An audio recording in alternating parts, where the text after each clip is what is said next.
భ్రామరీదేవి వృత్తాంతం. జగజ్జనని చేష్టాలు చిత్ర విచిత్రంగా ఉంటాయి. అత్యంత అవ్యక్త రూపకథ. అన్నీ జగత్కల్యాణకారకాలే. లోకమంటే నిర్వాజ్యమైన ప్రేమ. కన్నతల్లి గదా, బిడ్డల మీద ప్రేమ కాక ఏముంటుంది? పూర్వకాలాన పాతాళంలో అరుణుడు అని ఒక మహాదైత్యుడు ఉండేవాడు. దేవద్వేషి, మహాబలుడు, మహాకలుడు. దేవతలను జయించాలనే కోరికతో వాడు హిమవత్ పర్వతానికి వెళ్ళి బ్రహ్మదేవుణ్ణి ఉద్దేశించి తీవ్ర తపస్సు చేశాడు. గంగా తీరంలో పండుటాకులు తింటూ యోగ మార్గాన గాయత్రీ మహామంత్రాన్ని జపిస్తూ తపస్సు చేశాడు. వాడి శరీరం నుంచి బయల్వెడలిన తపోగ్ని జగత్తును దహించడం ఆరంభించింది. అది ఏమిటో తెలియక దేవతలు, మానవులు గగ్గోలు పెట్టారు. బ్రహ్మను శరణు వేడారు. ఆయన గాయత్రీ సహితుడై హంసను అధిరోహించి హిమాలయాలకు బయలుదేరాడు. ప్రాణమాత్రావశిష్ఠుడై రెండవ అగ్నిదేవుడిలా వెలిగిపోతున్న అరుణ దైత్యుణ్ణి చూశాడు. వత్స, వరం కోరుకో అన్నాడు.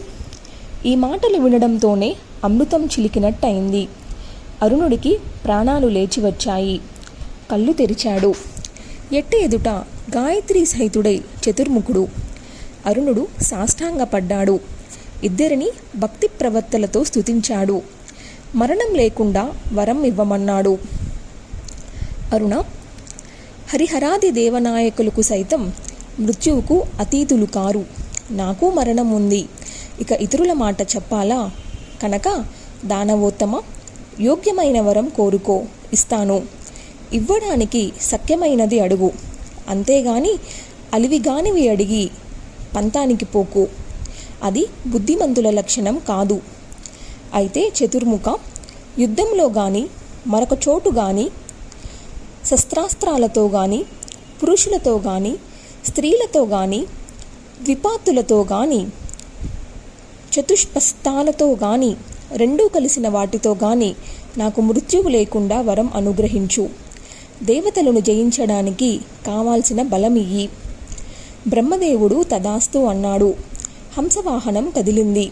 వెళ్ళిపోయాడు. అరుణుడు పాతాళం చేరుకున్నాడు. దైత్యులందరినీ సమావేశపరిచాడు. బ్రహ్మదేవుడిచ్చిన వరం గురించి చెప్పాడు. వెంటనే అమరావతి మీదకి దండ వెళ్ళాలి అన్నాడు. యుద్ధవార్తను తెలియపరిచి రమ్మని ఇంద్రుడి దగ్గరికి దూతని పంపాడు. దేవేంద్రుడు గడగడలాడాడు. దేవతలను తీసుకొని బ్రహ్మదేవుడి సన్నిధికి పరుగు తీశాడు. విష్ణుమూర్తిని కలుపుకొని అందరూ శివుడి మందిరానికి వెళ్ళారు. అరుణాది దైత్యులను సంహరించడమెలాగా అని విచారణ చేశారు. అంతలోనే అరుణుడు స్వర్గలోకాన్ని ఆక్రమించాడు. సూర్యచంద్రులను, దిక్పాలకులను తోసిరాజన్నాడు. తానే అన్ని రూపాలు ధరించి ఆయా పదవులు అధిష్ఠించాడు. దిక్కుతోచని దిక్పాలకులు శివుడి సన్నిధికి చేరుకున్నారు. పరిస్థితి విషమించిందని మొరపెట్టుకున్నారు. దేవనాయకులందరూ తలలు పట్టుకున్నారు. బ్రహ్మదేవుడిచ్చిన వరం ఇంత చేసిందని లోపల పిసుక్కున్నారు. ఏమీ చేయడానికి తోచలేదు. అరుణుడి విజృంభణకు అడ్డుకట్ట వేసి తీరాలి. ఎలాగా? సరిగ్గా అదే సమయానికి అశరీరవాణి వినిపించింది. జగన్మాతను ఆశ్రయించండి, మీ పని నెరవేరుతుంది. అరుణుడు గాయత్రీ జపతత్పరుడు. ఆ మంత్రజపాన్ని వాడు విడిచిపెడితే చాలు, మృత్యుయోగ్యుడవుతాడు.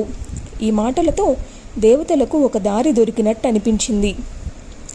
వెంటనే ఇంద్రుడు బృహస్పతిని ఆహ్వానించాడు. అరుణుడి దగ్గరికి వెళ్ళమన్నాడు. వాడు గాయత్రిని మహామంత్రాన్ని విడిచిపెట్టేట్టు ఎలాగోలాగా చేయమన్నాడు. ఇది దేవకార్యం, నీకు తప్పదన్నాడు. ఈలోగా మేమందరము భువనేశ్వరిని ఉపాసిస్తాము, అనుగ్రహం సంపాదిస్తాము.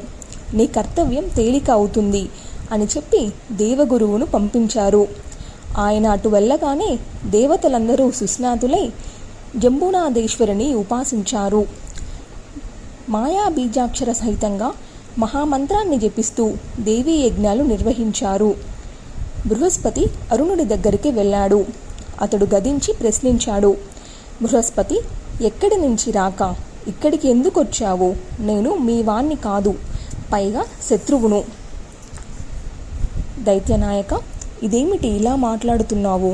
నువ్వు మావాడివి కాకపోవడమేమిటి? మేము ఉపాసించే దేవినే నువ్వు నిత్యం ఉపాసిస్తున్నావు. మరి పరాయివాడివెలా అవుతావు? దేవపక్షపాతివే, సందేహం లేదు. బృహస్పతి మాటలకు అరుణుడు హుంకరించాడు. దేవతలు ఉపాసించే దేవిని నేను ఆరాధించడమేమిటి? దేవద్వేషిని కదా, కూడదుగాక కూడదు అనుకున్నాడు. దురభిమానానికి పోయాడు. ఆ క్షణంలోనే గాయత్రి మంత్రాన్ని విడిచిపెట్టేశాడు. అంతే, నిస్తేజస్కుడైపోయాడు. బృహస్పతి గమనించాడు. పని జరిగిపోయిందని సంబరపడుతూ నిర్గమించాడు. ఇంద్రుడికి సమాచారం అందించాడు. దేవతలంతా సంతోషించారు. పరమేశ్వరుని మరింత దీక్షగా ఉపాసించారు. ఎట్టకేలకు జగన్మాత సాక్షాత్కరించింది. జగన్మంగళకారిణి, కోటి సూర్య ప్రతీకాస, కోటి కందర్ప సుందర, చిత్రానులేపన, విచిత్ర వస్త్రద్వయ విభూషిత, విచిత్ర మాల్యభరణ, చిత్రభ్రమర రముష్టిక, పరాభయకర, శాంత, కరుణామృత సాగర, నానాభ్రమర సంయుక్త పుష్పమాలా విరజిత, చిత్ర విచిత్రమైన అసంఖ్యక భ్రమరీగణంతో పరివృత, వాటి ఝంకారాలు హ్రీం బీజాక్షర ధ్వనులుగా నిరంతరం వినిపిస్తున్నాయి. కోటాను కోట్లుగా తుమ్మెదులు తిరుగాడుతున్నాయి. సర్వ శృంగార వేషాఢ్య, సర్వవేద ప్రశంసిత, సర్వాత్మిక, సర్వమయి, సర్వమంగళ రూపిణి, సర్వజ్ఞ, సర్వజనని, సర్వేశ్వరి, శివ, ఈ జగదంబికను చూడటంతోనే బ్రహ్మాది దేవతలు సాష్టాంగ దండ ప్రణామాలు చేశారు. అద్భుతంగా స్తుతించారు. విశ్వ తైజస్స ప్రాజ్ఞ విరాట్ సూత్రాత్మిక, వ్యాకృత రూప, కూటస్థ, దుర్గా, ఆదిరహిత, దుష్ట సంరోధనార్ఘల, నిరర్ఘల ప్రేమగమ్య, భర్గదేవి నమో నమః. శ్రీకాళిక, శ్రీమాత, నీల సరస్వతి, ఉగ్రతార, మహాగ్ర, పీతాంబరధారిణి, త్రిపురసుందరి, భైరవి, మాతాంగి, ధూమావతి, చిన్నమస్త, క్షీరసాగర కన్యక,